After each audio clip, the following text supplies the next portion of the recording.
This is Aston Villa's European Cup final headquarters alongside the new Maas River, 13 miles outside of Rotterdam. Villa will be able to play their strongest team in the final. Villa's session today was harder than usual, and goalkeeper Jimmy Rimmer illustrated the point. I think over the years when I've seen the likes of sort of Phil Thompson and John McGuffin sort of holding that cup aloft, I sort of look back on that and I think, well, wouldn't it be nice if I could do it as well? What was your challenge in the final? The challenge, probably one of the, if not the best team in Europe, Bayern Munich. What were the odds on Bayern Munich winning? Any idea? Odds on, I would think. I think it will be for us harder to win against Aston Villa than to win against Liverpool at the moment. I think so. Bayern Munich are Bayern Munich, aren't they? They're going to be the same in 100 years' time. They're a superpower, aren't they? People will be surprised about that in England. Why do you think that? I think that because Aston Villa doesn't play an English football like we know English football. I think Aston Villa is playing a European style of football.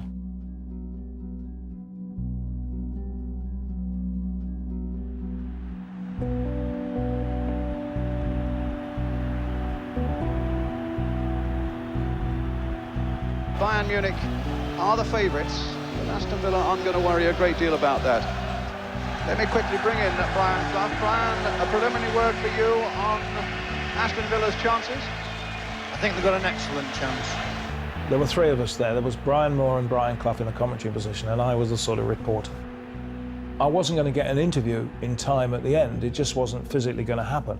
And I thought, well, you know, I've got to somehow get onto the pitch, and you weren't allowed on the pitch at the end.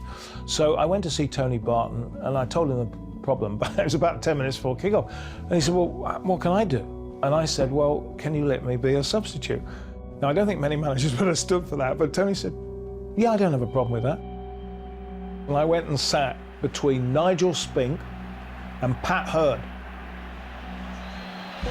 So away we go in the European Cup final, and straightway the man who makes so much of their play from the midfield, Breitner.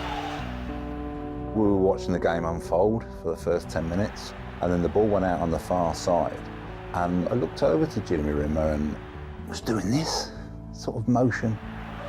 Well, it looks as though there's trouble for Aston Villa. Jimmy Rimmer. We trained 3 days before the final. He's hurt his neck then, and we weren't sure whether he was going to be fit or not.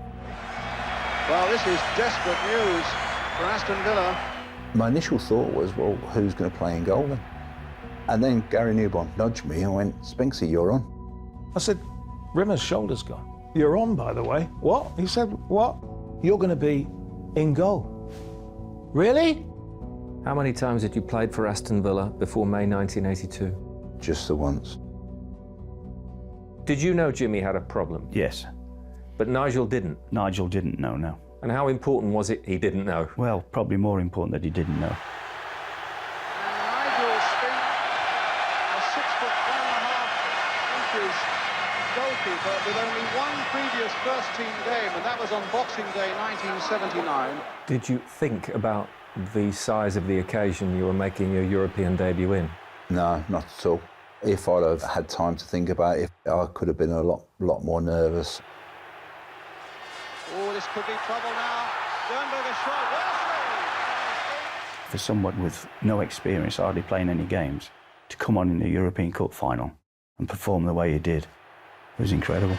Here's Breitner placing it up again for Rummenigge.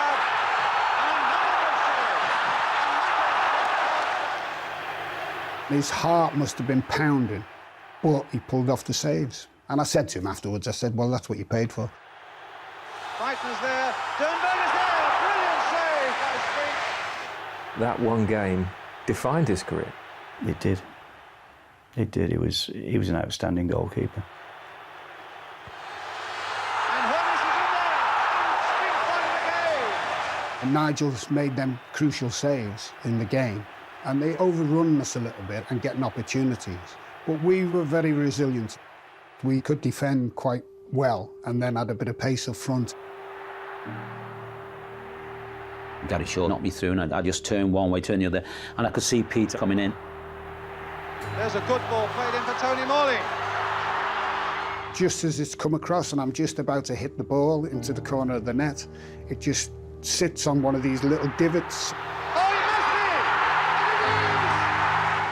It flies off my foot and it hits the post.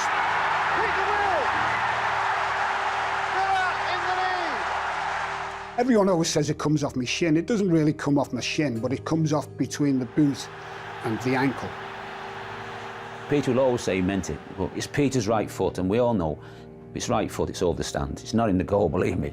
What I was trying to do is play a 1-2 off the post, but that net stopped it coming back to me. And he's done it! Villa have won the European Cup. Peter With's goal has brought the European Cup to England again. Peter With was the match winner, but the hero was Nigel Spink. And did you get your interview afterwards?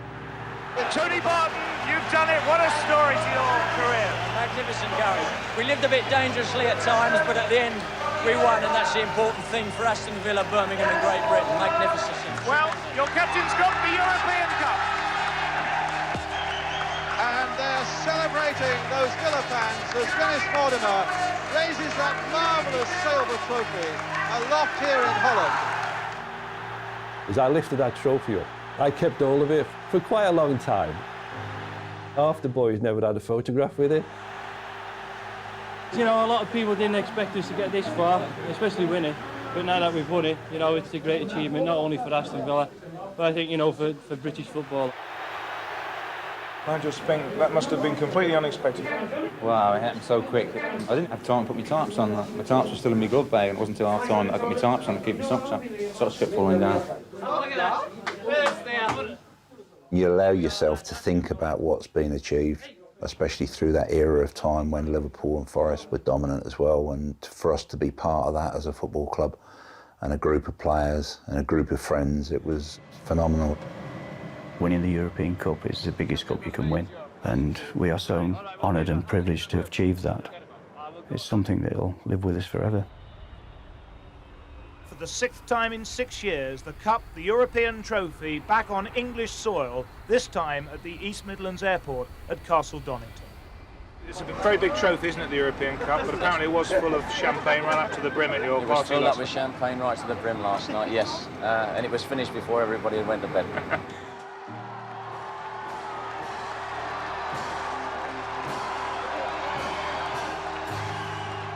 You're going to miss Aston Villa? I'm going to miss the players and I'm going to miss the supporters probably more than I've missed anything else outside family in my life.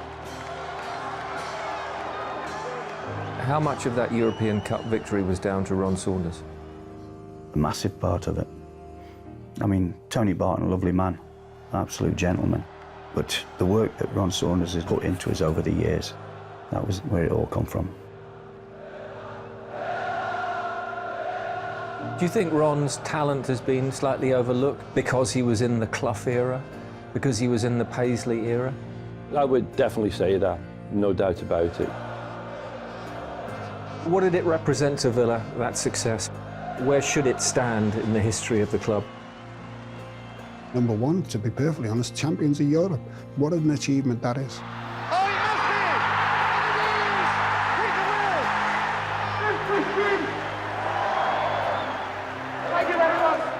I travel all over the country with my work now. When I do occasionally get recognised, that's the thing they mention. I've got a converted VHS into DVD, and occasionally I do watch it, yeah. The hairs on the back of the neck still come up when you actually see what went on that evening.